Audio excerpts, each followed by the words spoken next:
السلام علیکم دوستو، آج آپ کو بتاتے ہیں کہ یہ جو مختلف قسم کے سوٹ ہیں یہ کہاں پہ فائل ہوں گے۔ اب جب باری آتی ہے اموویبل پراپرٹی کی، اگر یعنی ایسا کوئی سوٹ جو اموویبل پراپرٹی کے متعلق ہو،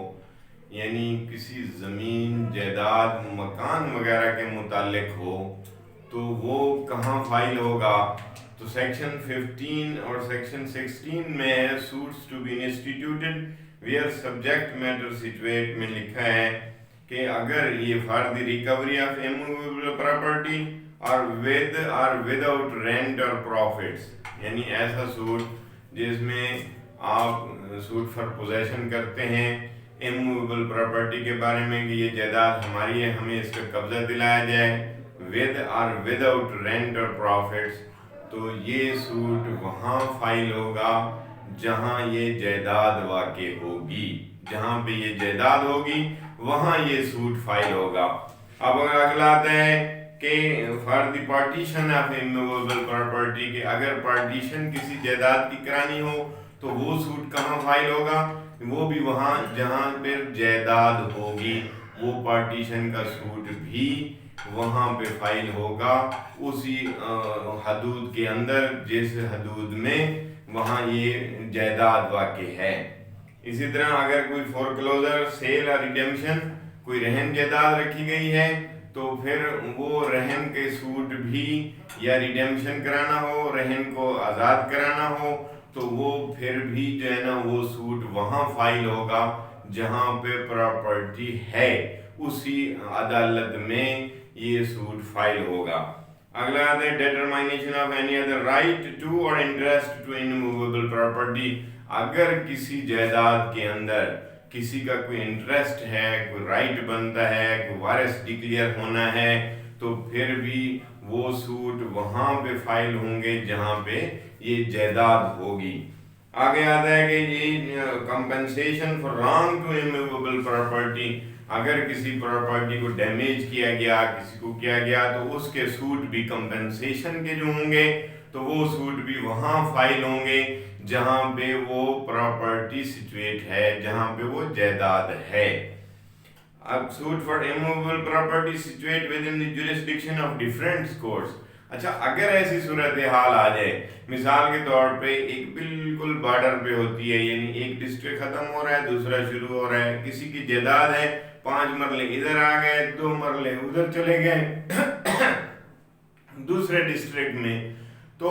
پھر کس کورٹ کو اختیار ہوگا؟ تو یہاں یہ جو سیکشن 17 ہے اس کے متعلق ہے کہ وہاں پہ جہاں بھی اگر پورشن ادھر ہے، اگر کوئی کچھ پورشن ادھر ہے، تو دونوں کورٹس کو اختیار ہے کہ وہ دونوں کورٹس میں وہاں جا کر دعویٰ فائل کر سکتا ہے۔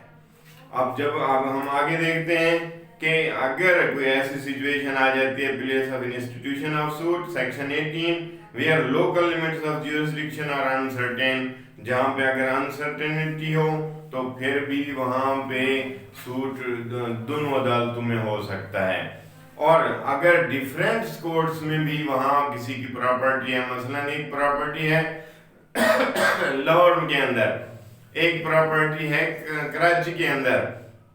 اور آپ لوگوں نے دونوں پراپرٹی خرید لی ہیں، تو اب وہاں کہاں کس عدالت کو اختیار سماعت آگا کہ وہاں پہ یہ سوٹ فائل کیا جا سکے، تاکہ اس کے ہم جو ہے نا وہ بینیفٹ لے سکیں، اس کے اگینسٹ جو ہے ہم وہ ڈگری حاصل کر سکیں۔ تو قانون یہ کہتا ہے کہ یہاں پہ اگر ایسی صورتحال ہے تو پھر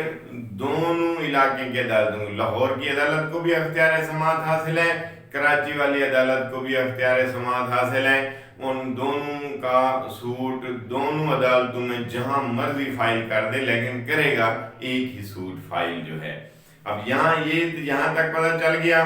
اب آ جاتے ہیں کہ بھی کوئی ایسا suit for compensation for wrong to person اور موویبلز، اگر ایسے سوٹ آ جاتے ہیں، یہ تو تھے وہ جو پہلے بتایا وہ اموویبل پراپرٹی، اب آ جاتے ہیں موویبل اور رانگ اگر کسی کے ساتھ ہو جاتے ہیں، ڈیمیجز سوٹ فر کرنا ہے، مثال کے طور پہ A residing in Karachi beats B in Quetta, B may sue A either in Quetta or in Karachi. وہ کہہ رہے ہیں کہ بھی اگر وہاں اے جو ہے وہ کراچی میں رہتا ہے اور بی کو جو ہے نا بیٹس کیا کوئٹہ میں، تو بی اس کے خلاف کراچی میں بھی سوٹ فائل کر سکتا ہے اور کوئٹہ میں بھی سوٹ فائل کر سکتا ہے، دونوں عدالتوں کو اختیار سماعت ہے۔ یہ ورڈنگ ہے کہ اس کی سیکشن 19 کی۔ اور A residing in Karachi publishes in Quetta statements defamatory of B میں سو آئدر ان کوئٹہ اور ان کراچی، کوئی اخبار چھاپتا ہے وہاں لاہور سے اخبار چھاپ رہا ہے اور وہ ڈیوائیڈ ہوتی ہے، کراچی میں بھی تقسیم ہو رہی ہے، کوئٹہ میں بھی تقسیم ہو رہی ہے، ڈیفیمیٹری اسٹیٹمنٹ آ جاتی ہے، تو اب ان تینوں عدالتوں کو اختیار سماعت حاصل ہے۔ وہ بندہ جہاں مرضی سوٹ ان کے ایڈیٹر اخبار والوں کے خلاف، جس نے خبر لگائی اس کے خلاف، ان تینوں عدالتوں کے اندر جہاں مرضی وہ سوٹ فائل کر سکتا ہے۔ یہ سیکشن 19 سی پی سی کے تحت یہ بتایا گیا ہے۔ سیکشن 20 میں ہے کہ ان سب کے علاوہ اگر other suits to be instituted where defendants reside or cause of action arises، اب وہاں بات ہو رہی تھی پہلے immovable property کی، اور آگے آیا ہے کہ موویبل یا رانگ اگر کوئی ہوا ہے، اور اگلی جو تیسری صورت ہے سوٹس کی کہ اگر ان کے علاوہ کوئی سوٹ ہیں تو وہ کہاں فائل ہوں گے؟ وہ وہاں فائل ہوں گے جہاں ڈیفینڈنٹ رہتا ہے یا جہاں پہ کاز آف ایکشن پیدا ہوئی ہے۔ ان دونوں عدالتوں کو اختیار سماعت حاصل ہے۔ تو دوستوں کو اکثر یہ پتہ نہیں ہوتا کہ کون سا سوٹ کہاں فائل ہوتا ہے۔ آج میں آپ کو تقریباً جو ہے نا یہ آپ کے سامنے آ گئی یہ بات کہ کاز آف ایکشن ہولی اور ان پارٹ ارائزز ہوتی ہے یا ڈیفینڈنٹ جہاں ریزائڈ ہے وہاں پہ یہ سوٹ فائل ہو سکتے ہیں۔ اس کے ایگزامپل بھی دی گئی ہے، السٹریشن ہے سیکشن کس میں، یہ سیکشن 20 میں السٹریشن بھی دی گئی ہے کہ A is a tradesman in Lahore, B carries on business in Karachi,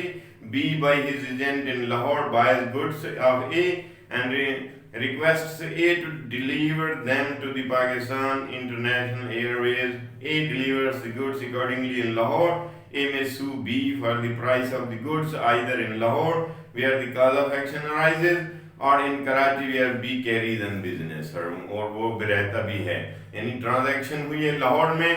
وہاں اس کا بزنس بھی تھا لیکن وہ اے جو ہے وہ رہتا وہاں پہ ہے کراچی میں، اور ٹرانزیکشن لاہور میں ہوئی ہے، تو وہاں چونکہ بزنس ہے اب اے کو اختیار ہے، اب چاہے جو ایگریوڈ پرسن ہے وہ وہاں لاہور میں بھی سوٹ فائل کر سکتا ہے، یہاں کراچی میں بھی جہاں ڈیفینڈنٹ رہتا ہے، تو ایسی صورتوں میں جہاں پہ کاز آف ایکشن ایروز ہو یا جہاں پہ ڈیفینڈنٹ رہتا ہے وہاں بھی سوٹ فائل کیا جا سکتا ہے۔ I hope you have answered the question. Thank you. اللہ حافظ۔